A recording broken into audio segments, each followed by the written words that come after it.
You are live. We are live calling Chris Anderson in London.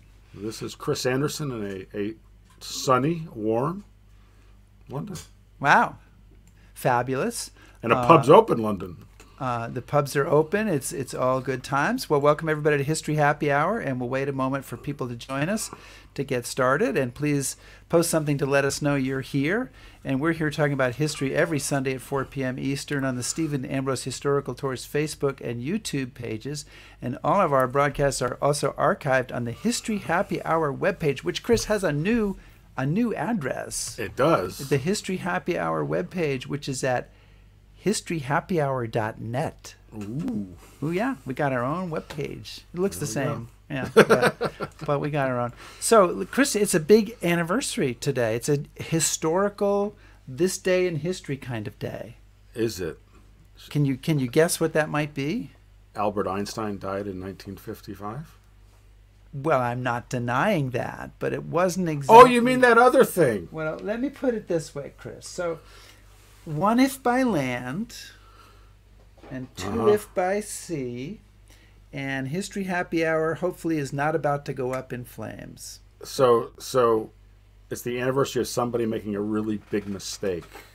It's the 18th of April of 75, one if by land and two if by sea. Paul Revere. It worked out okay. Did it? Stop complaining about us leaving the UK. I think it worked out fine. All right. But that is the anniversary. And, you know, we are only 4 years away from the 250th anniversary of the Battle of Lexington. So there you go. That's hard to even kind of imagine for me. Well, anyway, Chris, I think we've delayed and stalled long enough that we can probably get started with the actual content of our show. Do you want to give us the signal? Okay. No, yes. Brrr.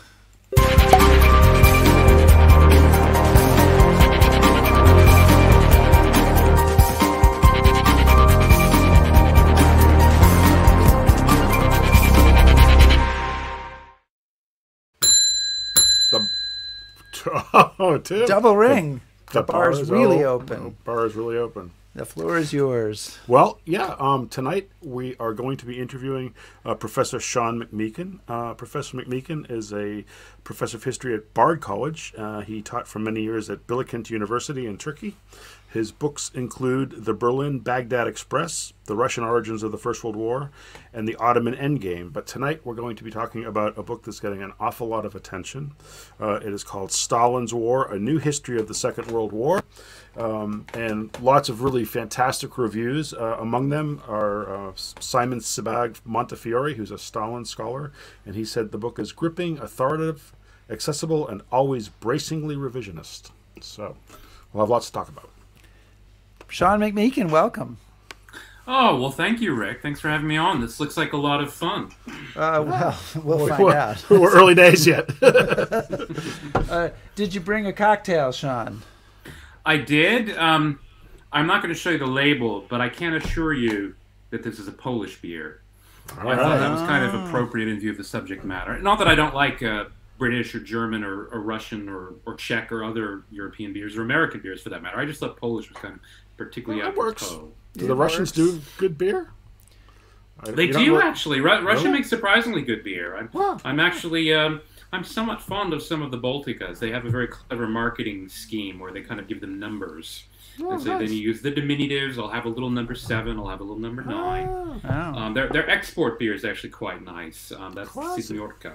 My experience in Moscow was that people drank beer like Coca-Cola. I mean, that was what the kids drank, you know, when they were out in the day in the park or something. It actually used to be regulated that way, quite literally. That is to say, both point of sale and also laws regarding where you were allowed to consume it. It was actually considered a soft drink. So I think you're right about that. Well, okay, but we aren't here to talk about Russian beer, although we Russian brewing practices. Yes, happy hour. But Chris, go ahead. Okay, so you know the big intro question, Sean. You woke up one morning, you put your feet on the floor, and you said, "Boy, there's something missing from the history of the Second World War, and I'm going to write a whole new history book about World War II."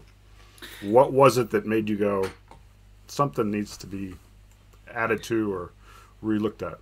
Well, I wish I had one of those stories, a bit like the one of the Back to the Future, where he falls and hits his head and he comes up with the idea of the flux capacitor. I think it's more that it has been kind of percolating around in my mind for years and years and years. Some of it is there's a little bit of a delayed effect that I did first tackle this subject right after I graduated high school. I actually had an NEH grant in the summer of 1992, which happened to coincide with this rather amazing exhibit called Revelations from the Russian Archives, put on by the Library of Congress. I had obviously been fascinated by Russia, by late Soviet history, going up against the backdrop of the late Cold War, the Reagan and Gorbachev years, perestroika, glasnost, the fall of the Berlin Wall, and all of that. But I can't say I was really quite ready to write a great big weighty tome when I was 18 years old. I didn't actually even really know Russian yet. I just barely began poking around, even with kind of French and German.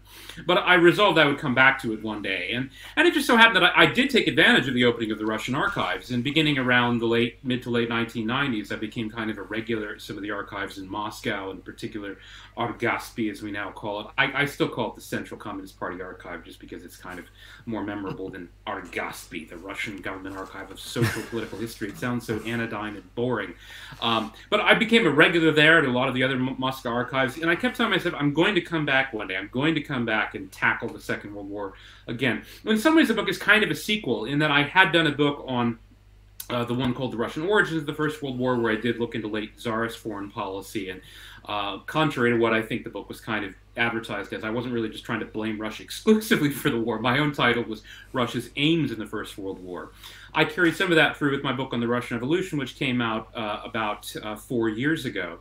And in some ways, I just kind of pick up there where I left off. That is, I pick up this theme of Soviet foreign policy as it emerges from the revolution, both with the binary aspect of it, the kind of the communist or Marxist-Leninist worldview or approach to the world. Which, again, I think it's not exactly a mystery. I mean, a lot of this stuff has been out there all along.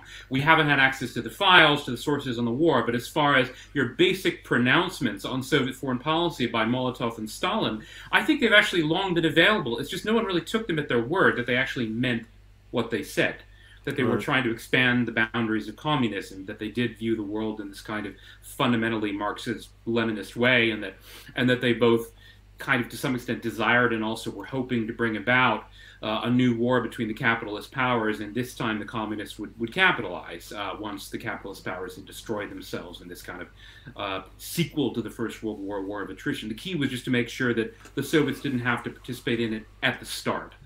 And so I had certain ideas, or the idea was kind of germinating around. But you know, I'd also been fascinated by some of the debates, the heat, the noise surrounding the so-called Suvorov thesis regarding the Soviet offensive plans controversy of 1941. And I began to learn that, in fact, all these Russian historians have been digging into all this stuff for 20 or 30 years. And so it's not only my own work that I'm drawing on, but that of a lot of brave, intrepid Russian scholars. And that in Eastern Europe, in the Balkans, and that part of the world more generally, even Turkey, the war is really remembered in a very different way than we do in the West. It's not all sort of the Hogan's Heroes, almost cartoonish version of history with, you know, with Hitler and his kind of, you know, this exuberantly, overwhelmingly evil villain controlling everything and everyone just reacting to this one man. It's a lot more nuanced, it's a lot more subtle, and it also doesn't necessarily have a happy ending in that part of the world. And so I did think that was a story worth telling. So I want to. Your book is called Stalin's War, and essentially it puts Stalin as the central character of the war, the man who's there from the very beginning to the very end, and maybe in some ways, of all the people participating, the one who was calling the tune most often. And my question is, you know, in writing this, are you simply kind of moving the camera so that you see the war from a different perspective? Stalin moves into the foreground, some things become bigger, some become smaller. Or do you think that we have, in our popular understanding, do we fundamentally have World War II wrong? And by we, I guess I mean we in the United States, because that's where most of our viewers are. Is it not what we thought it was about? Was the impact on the world order not the story we tend to tell ourselves?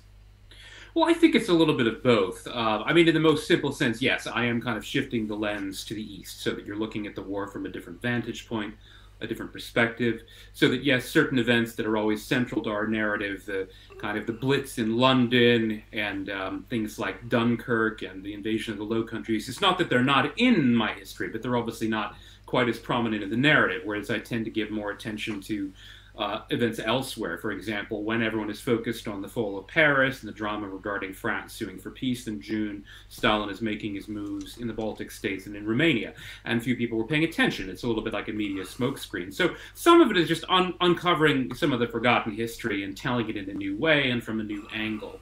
But I think you're right that I am, in the end, aiming for something a little bit more ambitious than that. It's not to say that we've had everything wrong about the war, rather that we have missed important parts of the story, important parts of the picture. For example, the very outbreak of the war. I think it's sometimes told as if, again, whoever's design it was, that Hitler planned on war with Poland, and Britain, despite Chamberlain's seemingly dithering, almost half-hearted approach to security, in the end, Chamberlain resolved after March that Britain would not roll over again as she had at Munich regarding Czechoslovakia. And so there's this kind of almost inevitability about the conflict. In fact, I think if you look closer at any of the key periods in the war, and August, September 1939 is obviously one of them, you come to see that, in fact, it really wasn't the war that Hitler wanted, and maybe it was the war that, to some extent, Chamberlain had chosen, but it's quite strange when you look more closely at this. And supposedly, Britain and France went to war over Poland, if not for her full territorial integrity, then to support, to defend Poland.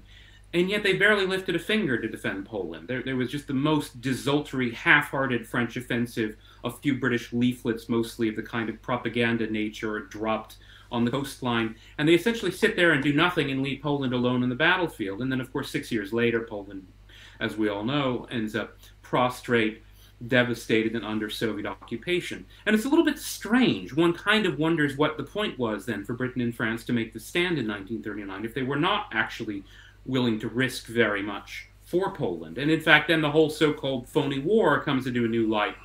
Or in fact, a lot of people look at the Finnish War, which is something I devote a lot of attention to, as kind of a sideshow, or kind of this, it's this little known but maybe interesting aspect of the war. There are some funny stories about the Finnish soldiers on skis and the Molotov cocktails and the Red Army being exposed as an incompetent blunderbuss. It's just kind of part of the general prelude to Barbarossa. But in fact, at the time, it was the story. Quite strangely, after the Soviets and Germans had invaded Poland, a couple of things happened. On the one hand, Britain and France didn't really do anything. And then they did declare war on Germany. They didn't declare war on the Soviet Union, which made no kind of legal, strategic, or moral sense since both countries had invaded Poland. And then actually, to some extent, the world press didn't exactly forget about Poland, but it stopped paying attention to Poland. And the story in Finland was actually the big story of the winter. In fact, the Soviets were kicked out of the League of Nations, something that I don't think the importance of this, or even the unprecedented nature of this, is always appreciated. In fact, as the League secretary kind of caustically observed, Germany, Italy, and Japan at least had the decency to resign from the League of Nations before invading other countries, whereas the Soviets had to be kicked out. You know, that in a certain sense, that in a lot of countries, the Soviets were actually seen as just as bad, if not even to some extent more hypocritical and aggressor than the Germans were.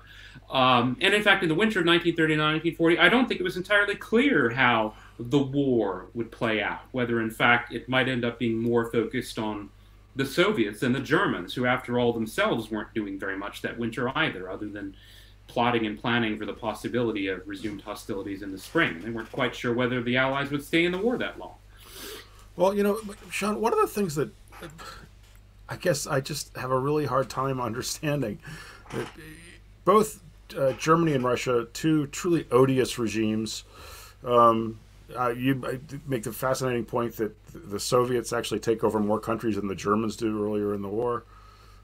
And they're both seen as terrible, but somehow it shifts, and people who are virulently anti-communist all of a sudden say, well, Stalin's okay because Hitler's worse. So how does that view start to come into play, and what causes that to happen? Because, you know, obviously in the late 30s, the Germans have carried out a lot of anti-Jewish measures, but you know, the full horror of the Nazi regime has not come to fruition yet. So if you look at Nazi Germany and communist Russia, neither of them are really nice guys. So how does one? Well, it's a great question, and I think so much, again, is still undetermined at the beginning of the war.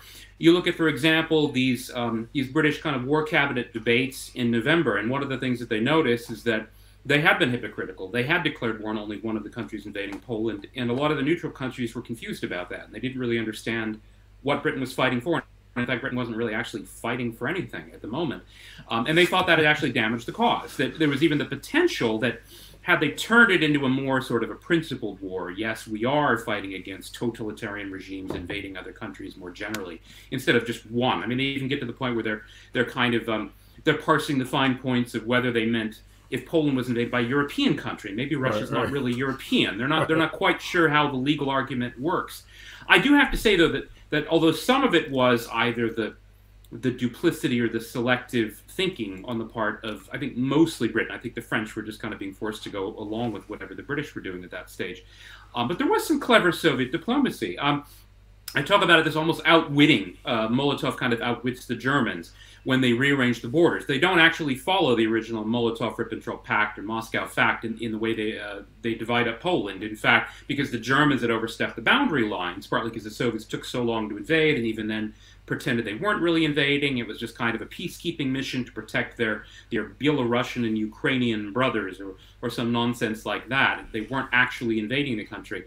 Because the Germans effectively were almost, not exactly forced, but they agreed to absorb far more of central Poland, so the Soviets didn't make it as far as, for example, Warsaw, and instead they bartered away Lithuania, which had originally been assigned to the German zone. They gave that to the Russians. So the Soviet position then could be, well, look, we didn't really invade Poland. We didn't really carve up Poland with Hitler. We're not really Hitler's co-belligerent. And in fact, we're just more or less kind of sort of restoring the old Russian borders, more or less along the Curzon line that the British used to favor after World War I. There are all kinds of holes in the story. If you look closely, it didn't really track the Curzon line. There are all kinds of exceptions to the rule.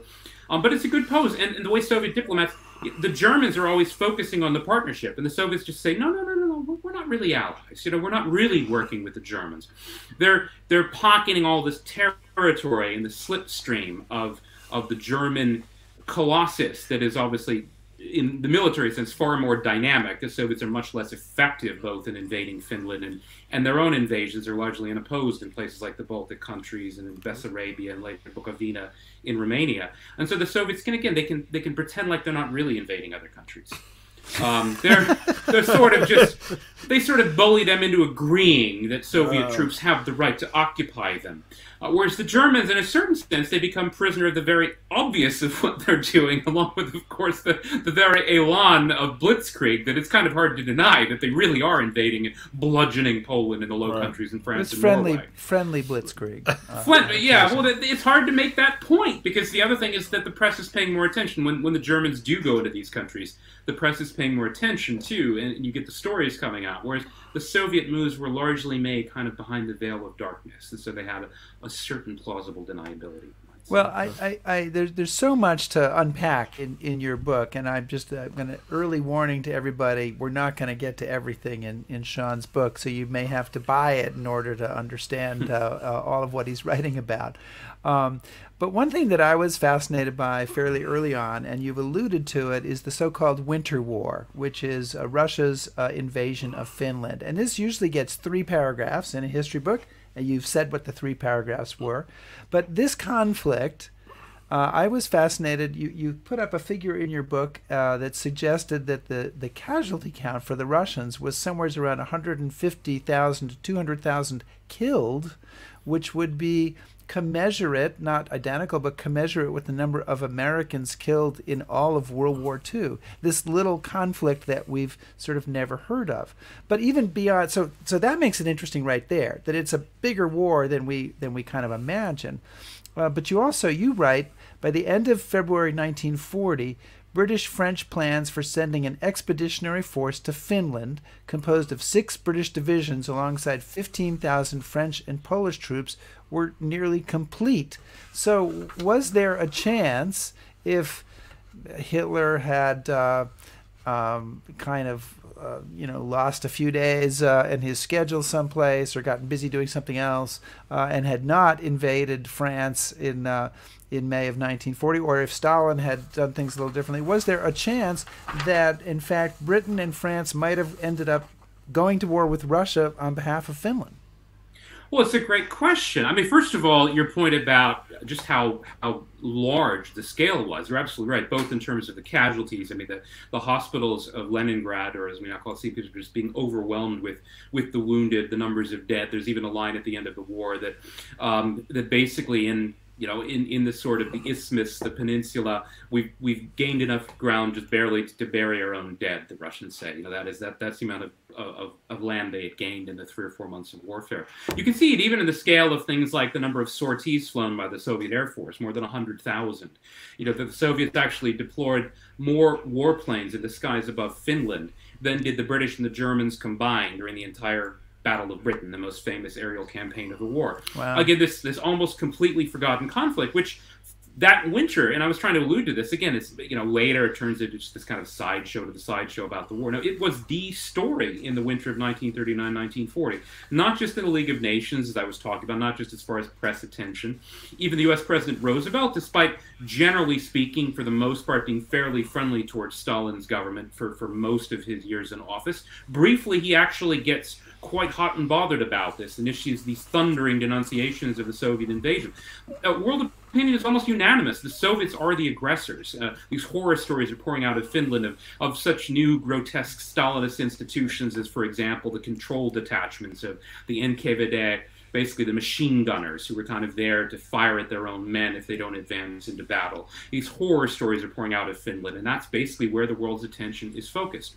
As far as the Anglo-French plans, it's interesting that some of the more, shall I say, garish early reviews of the book, and there are a few that have gone into this subject, they act as if I've kind of concocted this fantasy about Britain and France and some of these other countries possibly opportunistically piggybacking on them, going to war with the Soviet Union. There was this kind of fantasy that never happened. Well, here's the thing. We do know in the end that it didn't happen, but Stalin himself took the prospect so seriously that, as I try to explain in the book, in some ways the real point of that particular chapter, the chapter looking into Anglo-French plans, that actually went even further regarding the bombing of the oil installations at Baku, where the British actually not only conducted the surveillance overflights of Baku and Batumi in early April, but they actually sent 4 squadrons of Blenheim bombers to the Habania Air Base in northern Iraq. So they were quite serious about this. They looked very seriously into it. Well, Stalin himself was terrified. I mean, he conducted all these inquiries into the anti-aircraft defenses, whether they had any, which at the time they actually didn't, what the damage might be, what the risks would be, what the damage to the Soviet oil industry would be, and among other things, I mean, he took 2 actions in very close chronological sequence in early March 1940. The first was to order what we now call the Katyn Force Massacre, which is effectively this almost premeditated strike against thousands of Polish military officers captured in 1939 that they'd been scattered around these various Soviet labor camps, and Stalin saw them as a potential 5th column. It might seem completely unconnected to Baku and Britain and France, but in fact, so many Polish veterans of the 1939 war, those who had escaped and even some who just volunteered later, were now training in England, both with the RAF. They would later play a big role in the Battle of Britain, and also with some of those expeditionary forces, where there was not only talk of landing troops in Finland, but even possibly airdropping troops into the Soviet Caucasus, possibly to demolish wells. So Stalin knew about these plans. I mean, he had an exceptional intelligence network. It wasn't just from some of the kind of gossip among the ambassadors in places like Ankara and in Moscow itself, but he actually had a highly placed spy, basically at the French Regional Command, the French Middle Eastern Forces in Damascus under General Weygand, who was telling him everything that the Allies were up to. Now, maybe they exaggerated to the extent that Stalin actually overestimated, that is, the capacity of Britain and France to hurt him. And he was always, to some extent, exaggerating a little bit. He always saw Britain as far more dynamic and powerful than she actually proved to be in the field. Some of that was because of his memory of British actions in the Russian Civil War, including, very briefly, although he didn't forget about it, the mission of the so-called Dunster Force, which had actually landed in Baku in 1918, when the British had actually teamed up with the locals to try to keep basically the Bolsheviks and later the Turks and the Germans out of Baku. So Stalin knew about all that. He knew about the Allied plans. In the end, he preempted them. He signed a peace treaty with with Finland on March 12th, which in some of the French planning documents was supposed to be the date of the initial landings in Finland. Now, as we know, in the end, Britain and France, they fell victim to superior German military initiative, not just in the invasion of France and the Low Countries, but even before that, the Germans beating them to the punch in Norway. Now, it's true the French were the ones who were much more enthusiastic about the landing in Finland. The British, because they would provide the escorts, they thought the Barents Sea was a little bit too, I suppose, cold and potentially prone to ice flows and risky, and they much preferred the Norwegian operation. So in that sense, you could say that the British probably in the end decided against it, but they were quite serious about mustering the forces. And as for all those other countries, who knows what they would have done? I've heard some people suggest that the idea that Spain and Italy, for example, might have contributed troops to a war against the Soviet Union in 1940 is utterly fantastic. But of course, they did contribute troops to Barbarossa in 1941. So in fact, it's entirely possible to think they might have done the same thing vis-a-vis the Soviet Union in 1940. Italy actually, under Mussolini, withdrew its ambassador from the Soviet Union. I mean, they were poised on the cusp of hostilities, and it had, I think, a real potential to remake the political and strategic landscape, in part because although Germany was still being loyal to the pact with the Soviet Union, German sympathies were entirely on the side of the Finns. Italian sympathies were entirely on the side of the Finns. That was true of other sort of Axis-aligned countries like Hungary. It was certainly true of Spain. It was certainly true of Romania. It was certainly true of Turkey. In the end, the United States probably wouldn't have gotten directly involved in the conflict, but there was a lot of the U.S. Congress actually appropriated money to support the Finnish defense. Herbert Hoover, the former president, was raising money for the cause. Roosevelt felt almost upstaged, so he started talking up big the Finnish cause. In the end, they were preempted first by Stalin making an early peace with Finland, and then by, once again, superior German military initiative. So it just all got kind of memory hold, and they later tried to forget about it. Stalin reminded them, though, because after the Germans invaded France, they captured a lot of the documents and they published them in the newspapers. And so for a while in 1940, these plans were actually all the talk of the European press. But in Britain today, they don't like to hear about it. I think it's a little bit embarrassing. Well, one of the things, Sean, is obviously, most people, as they read about the war, Hitler is the central figure. He's the guy that starts the war. He kind of directs everything. One of the things that amazes me so much as I was reading your book throughout the whole thing is just the amount of intelligence and agents. And Stalin always seems to be one step ahead of everybody.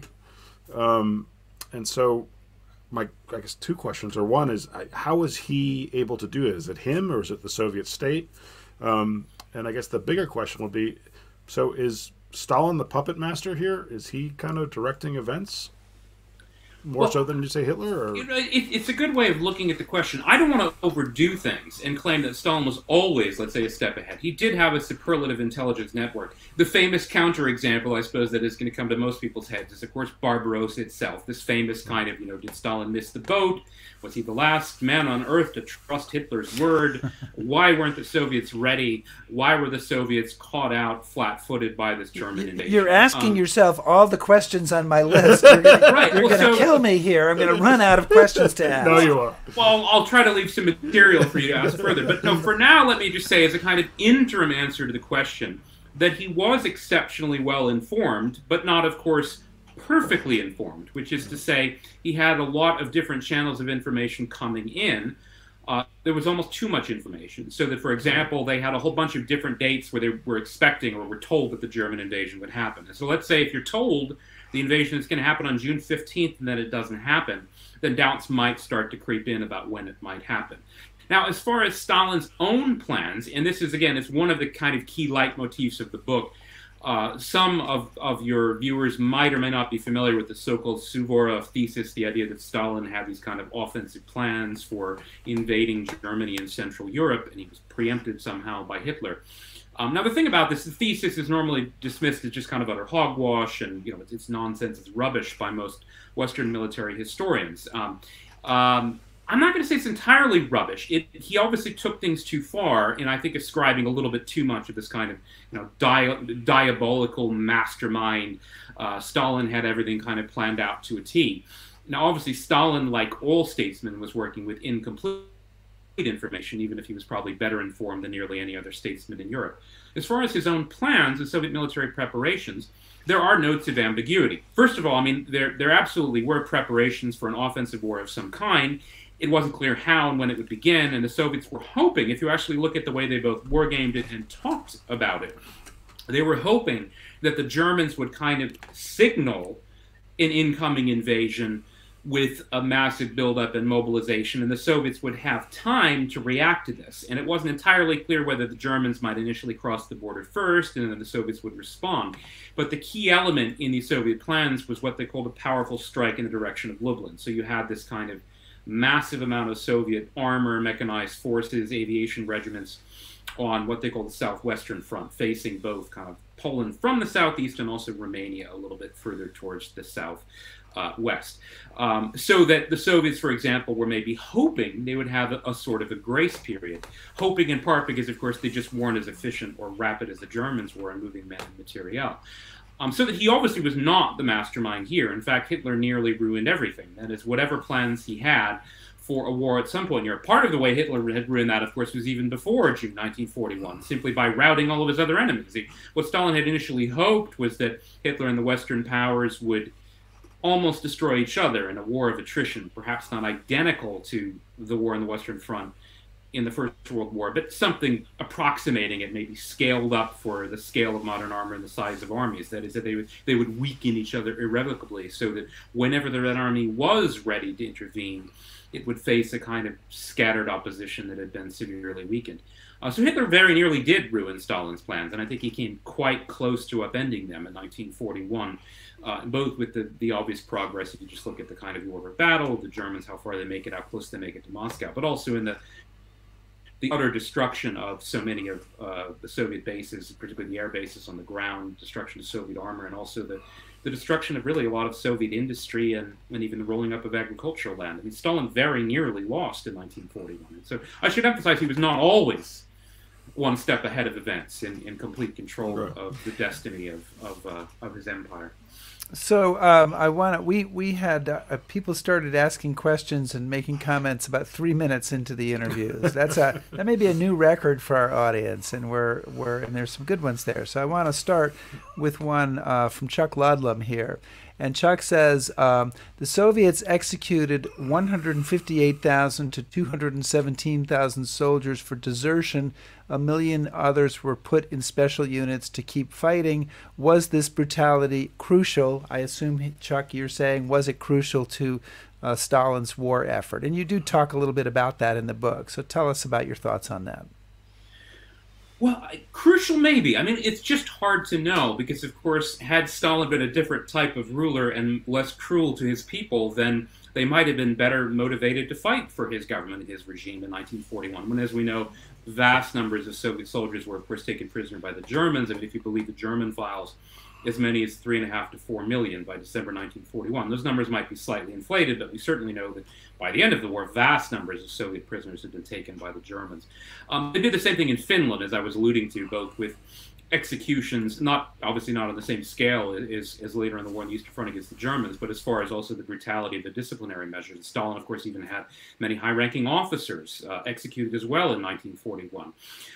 My only caution in endorsing this, that it was utterly crucial or absolutely necessary for keeping the Soviet army together, is that in 1942, during the kind of secondary German push, Operation Blau, towards the Volga, and of course what eventually led to the Stalingrad campaign, Stalin did loosen somewhat some of his orders regarding things like retreat. You know, if officers had to be cashiered and executed if they retreated, there seemed to be a little bit of a loosening too of the punitive measures against the soldiers, in part I think for reasons of expediency.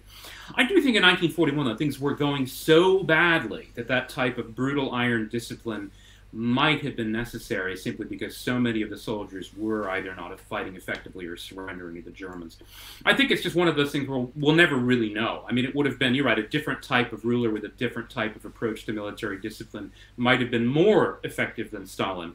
But I suppose given the brutality of his regime and some of these institutions like the newly styled special section of the machine gunners behind the advancing units, given all that, then I think perhaps that brutal discipline might have somehow kept the army together. But later in the war, you do see it more in a positive sense, that is to say, a little bit more of kind of the re-emergence of patriotism and a little bit more, if not looseness, then certainly not quite as draconian discipline. Even though they did continue, of course, executing deserters and mistreating even those prisoners of war who were later repatriated at the end of the war. Chris, can I get one more reader, viewer, absolutely, audience member, guest, whatever we're calling them today, in here, and then I'll give the floor back to you. So this is from Skip Cornett, and it's a long question, but basically what Skip is saying is he can't buy your book yet because it's not out here until this week.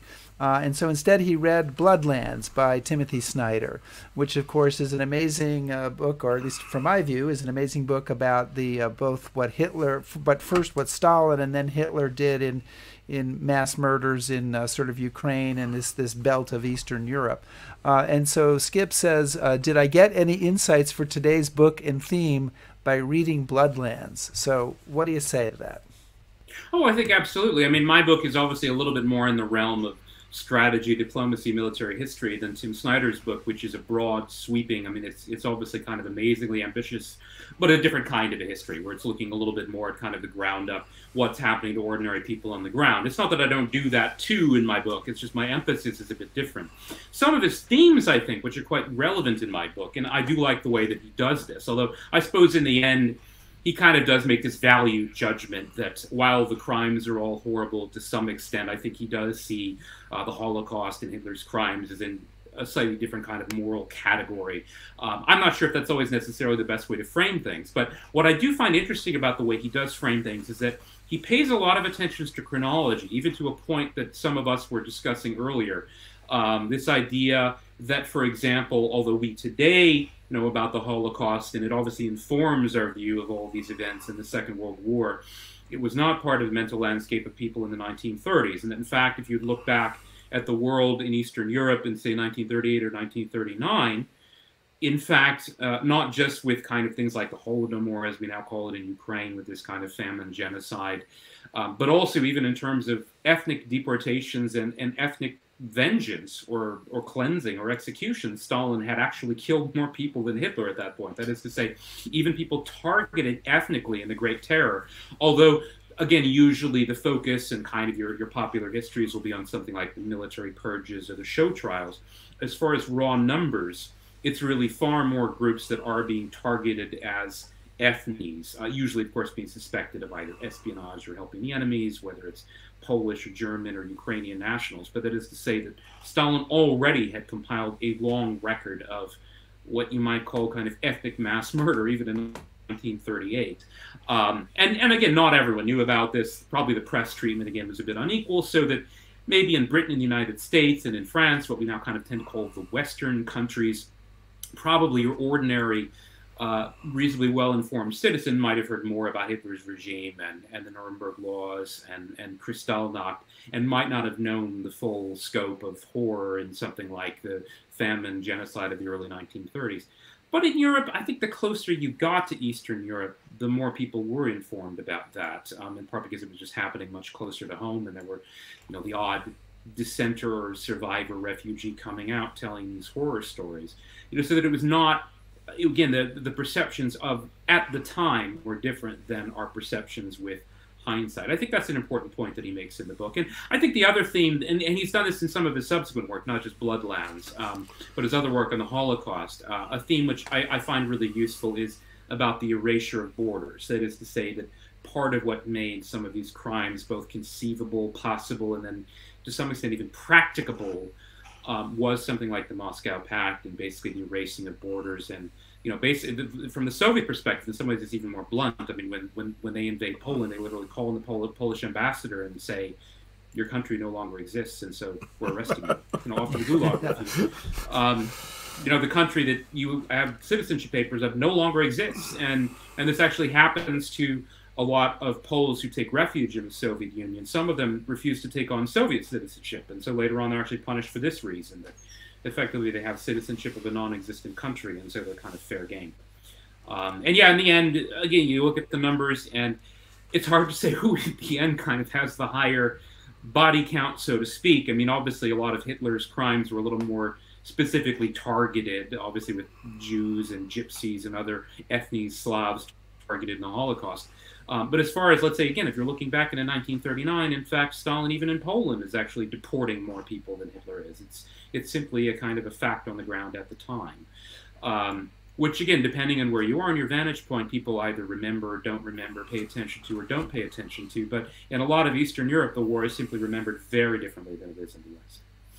So, Sean, this is getting back a little bit to the previous question. One of the things that I've always been curious about, throughout the war, Stalin is always saying, well, we're the ones that are bleeding and dying while you guys are farting around. And since the war, any history of World War II, it doesn't matter what you say about any place else in the war, there'll be but the Russians were doing the real fighting, or the Russians were suffering all the casualties. So one question I've always had is, I'm not denying that they suffered terribly, but how much is that casualty count due to their own incompetence and their own brutality and the way they fought? And do they deserve all that credit for, did they do all the fighting?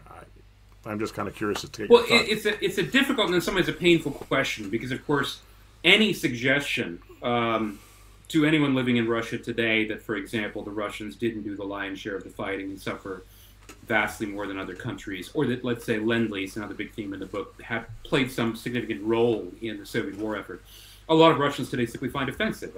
After all, they did suffer, if not more than anyone else in the war. Certainly, if you talk about raw numbers and casualties and deaths, I think that's probably inarguable. Even those numbers, though, this is one of the things I discovered the more I dug into this, is that Stalin at the end of the war has a conversation with Harry Hopkins, who comes to Moscow. This is after the war in Europe is over. He even teases Hopkins about Hitler's whereabouts. He says he thinks he escaped in a submarine to Japan, even though, in fact, the Soviets already had the body. They'd already done a deposition of his dentist to confirm that they had the body. But in the midst of this meeting, Stalin's trying to justify his reparations claims, and he's saying, well, we lost 5 million people in the war.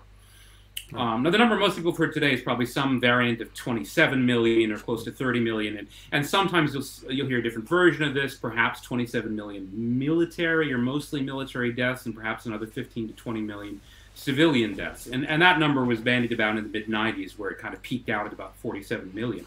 In the historiography, as it kind of evolved over time, it kept jumping. It jumped from 5 million to 10 to 15 to 20 to 27. And I'm not enough of an expert on the nature of these statistics to necessarily make any kind of a firm claim one way or another. But I think your way of looking at the question is an interesting one. Again, kind of as offensive as it might seem to Russians to ask whether this is necessarily something to be proud of. That is to say, we can all empathize deeply with the victims. On the other hand, for the performance of the Red Army and the Soviet government in the field, is this necessarily something to be proud of, to boast of as a kind of unique achievement? That is to say, did the Soviets in fact suffer the worst casualty rates in the war, the worst comparative casualty rates? Now, there's some brave Russian historians who've looked into this. Mark Solonin is one who actually did a rather cruel, this is almost like a Neil Ferguson-esque in its coldness, if you remember The Pity of War, and the way he would crunch all these numbers from the First World War and say that, look, in the border battles of the war's first, I can't remember, it was 2, 3 weeks, 20 days, he had some precise dividing line, and he said, look, in terms of irretrievable military losses, the German advantage was 35 to 1. Now, a lot of that, of course, was not necessarily deaths. A lot of it was soldiers surrendering with their arms in mass encirclements, and maybe that was atypical in the war's early days. A lot of the Germans, they would just simply bypass these Soviet armies that had been somewhat foolishly pushed up close to the border in this almost aggressive, taunting way by Stalin and his generals. As far as did the Russians do the brunt, let's say, of the damage against the Wehrmacht, again, there you could make a very solid argument that's hard to refute, that during most of the periods in 1942, 43, well into 1944, up to about maybe D-Day, the Soviets usually are inflicting between maybe 75 and 80% of the casualties. And again, not efficiently. They're losing vast amounts of men, materiel, and particularly when it came to things like armor. They're losing huge numbers of tanks in the field, huge numbers of warplanes. They're not at all fighting efficiently. But that said, they are doing damage. It's simply undeniable. And that did give a certain, I think, leverage to Stalin when it came to things like the negotiations at a place like Tehran. Certainly vis-a-vis Roosevelt, in part because I think he he had absorbed all this. He had absorbed the Soviet argument that they're the ones doing the fighting. There's almost a feeling of guilt about it, that the Americans are not doing enough of the fighting. It's one of the reasons I think he unveiled the unconditional surrender doctrine when he did. He felt like it was a little bit of a substitute. In the same way the Russians came to see spam, as they would call it, the spam and Studebakers, as a cheap substitute for what they would call a genuine second front. That is to say that they were paying in blood for these shipments of spam. And I discovered, of course, it wasn't just spam. The Americans actually sent them millions of tiny packets of dehydrated borscht, and everything was actually designed to kind of Russian taste. I mean, it really was an astonishing no wonder they're effort. Upset, right? And now the borscht may not have tasted from good. The US. It was dehydrated after all. I mean, this was instant borscht, so I'm not going to say it was necessarily what they had grown up with. Still a product that I think we need today. Wanted to. So we had a question from one of the folks in our audience about. He said, discuss. Can you expand on the role of Lend-Lease? And I want to ask you to do that. And I did just show a picture of a Studebaker that you sent us, and I want to make. I was really pleased to get that Studebaker in there. Yeah. But I also want to kind of ask as part of this. One of the person who is very involved in controlling Lend-Lease in the Soviet Union for America is Harry Hopkins, the famous aide to President Roosevelt. And you have a passage in this book which is pretty pointed, I would say, Sean. It's after Truman becomes president and he wants to end Lend-Lease shipments, and Stalin meets with Hopkins and basically threatens the U.S. if you end Lend-Lease, I will do unspecified things. And you write, had a principled and patriotic American statesman listened to this threat, he would have put Stalin in his place, which suggests that you don't think Harry Hopkins was principled or patriotic. So it's a two-part question, Lend-Lease in general and Harry Hopkins. Well, I suppose you have to put the two words together. He may have had principles, but they weren't principles we would normally ascribe to patriotism. He was quite clear during the war that he favored Russia, that he saw himself almost as sort of an agent of the Russian or the Soviet interest. He says it out loud. He says it even in newspaper interviews. He's quite honest and open about it. I mean, there's one point at the Tehran conference, for example, when Hopkins actually comes over to Churchill to tell him not only that the U.S. has made up his mind about the chronology of D-Day. There was this big question about whether there might be time for other maneuvers in the Adriatic or the Mediterranean, that no, in fact, they would have to ship all the landing craft to England and nothing could be attempted in the Mediterranean. And he simply tells Churchill, he says, the Soviet view is just as adamant as the U.S. one, which is, it's kind of an astonishing thing for someone working for the U.S. government to say. Now, during the war, I mean, Hopkins definitely was, mastermind is perhaps not too strong a word when it came to the Lend-Lease program. I mean, he oversaw it in virtually its entirety. And he made perfectly clear that the Soviets would get these kind of A1 priority ratings. They were first in the queue for nearly everything. I mean, there were a lot of things were actually given priority over the U.S. Army Air Force or the U.S. Army. One of the most amazing kind of evolutions I saw just even in the documents and the terminology is that so before the German invasion of the Soviet Union, when the U.S. relationship with the Soviets was still more ambiguous, they had a trading agency, which is in Manhattan, and they would actually have to pay for their imports. Now, in the early days after the invasion, when Roosevelt was secretly applying the Lend-Lease statute to the Soviet Union without owning up to it, in fact, there were orders not to talk about this in public because it had not been cleared with Congress or the public yet. They started talking about these aid shipments. By 1942, they're requisitions. They're literally requisitions. They would give Soviet purchasing agents requisition forms identical to those used by the U.S. Armed Forces. And they were expedited in an astonishing way, where, I mean, you think of like how slow bureaucracy normally is. They were often expedited inside of 48 hours, including for extremely strategic materials, such as aluminum is one of the big things I talk about, stainless steel, chrome, you had things like refined steel products. You had entire factories and their intellectual property, which were actually kind of knocked down and then shifted over to the Soviets. Entire tire factories, intellectual property.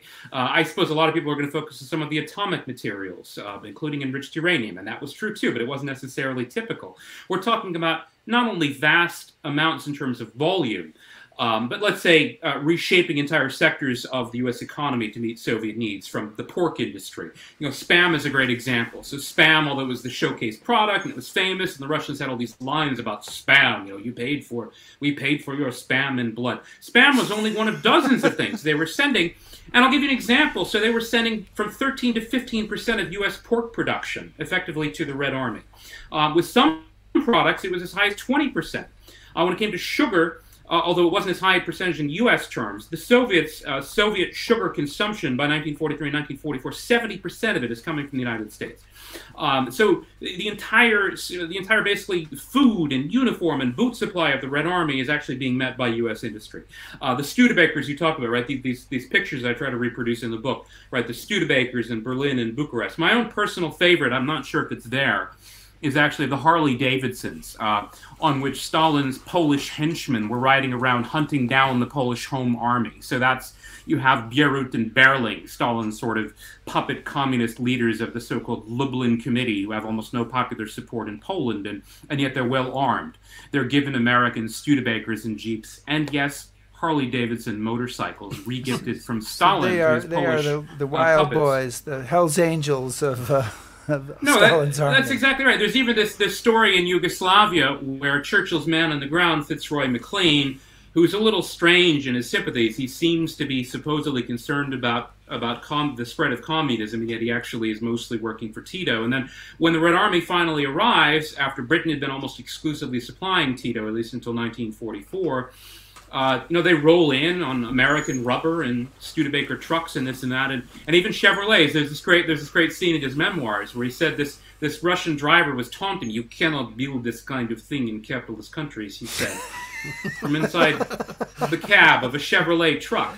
And that provided the mobility. You're talking about, in the end, upwards of 400,000 motorized vehicles. There's actually a letter home from a German general, actually, at Stalingrad, sent by airmail to his wife in December 1942, right after Stalingrad was surrounded. And he says, my God, this is unbelievable, but 50% of the vehicles in the new motorized divisions against us are American manufactured. Now, it's always been difficult to trace exactly how they made their way into the armored formations of the Red Army.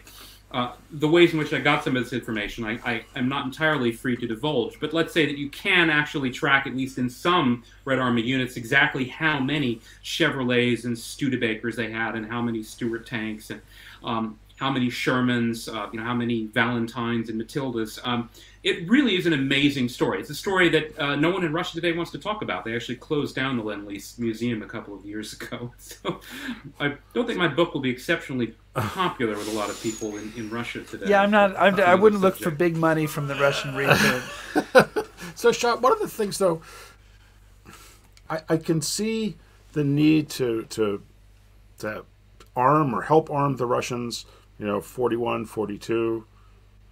But what's the tipping point when it's just, okay, this is now out of hand?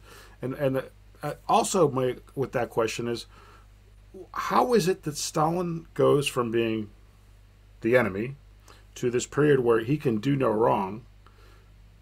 He just seems to get away with everything. And there are smart people telling Churchill and Roosevelt, hey, this isn't what it seems to be, but he just is able to continue on with this.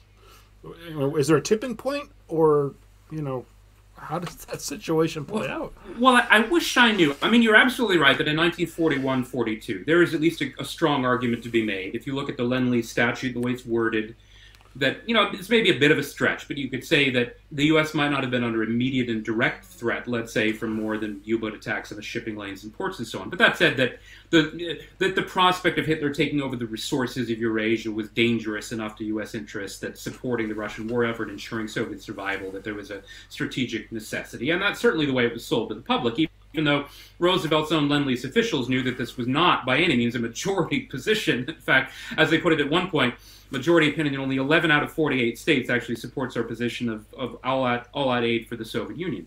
But that said, in the statutes, there also was supposed to be a sunset clause. And so It actually came by coincidence. I don't think it was entirely coincidence on what turned out to be the end of the so-called Second Soviet Protocol, so the 30th of June, 1943.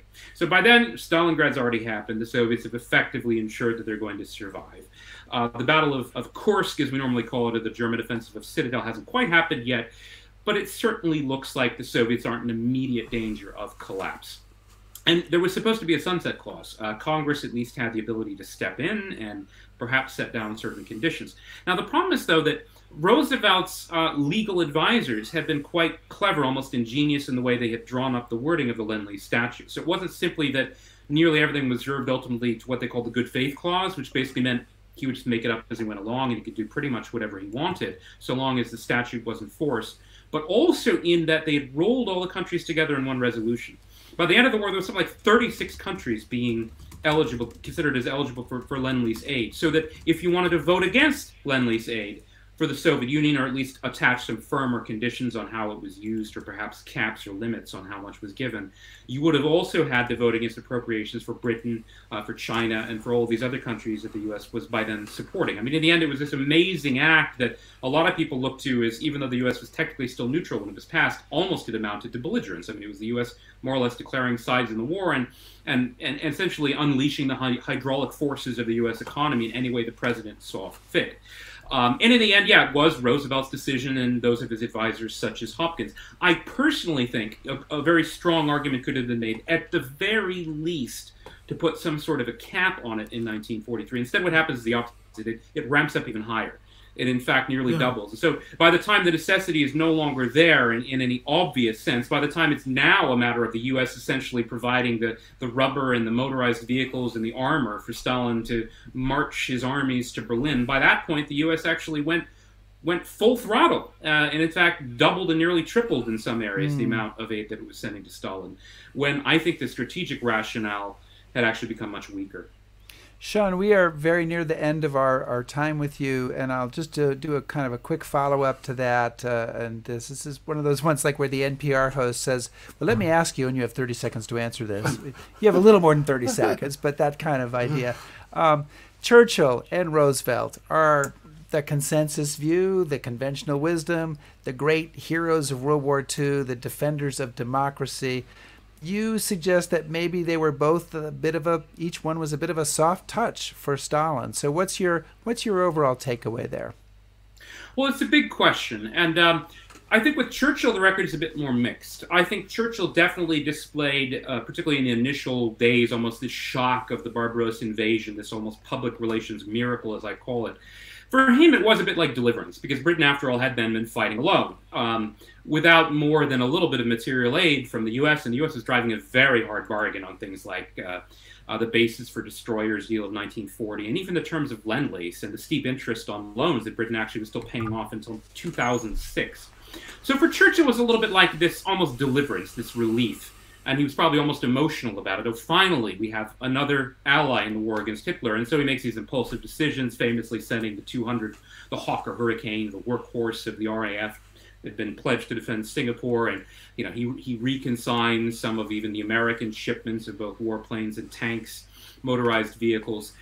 By 1943, though, he's begun to wise up a little bit. When it comes to aluminum, for example, in the early days, even Britain would give some of its own precious aluminum to Stalin. After 1943, they slow that down. They stopped doing it. At the time, the U.S. was, again, ramping it up. And Churchill, you can see it, both Tehran and Yalta, he's beginning to put up a little bit of a fight. He sees the danger.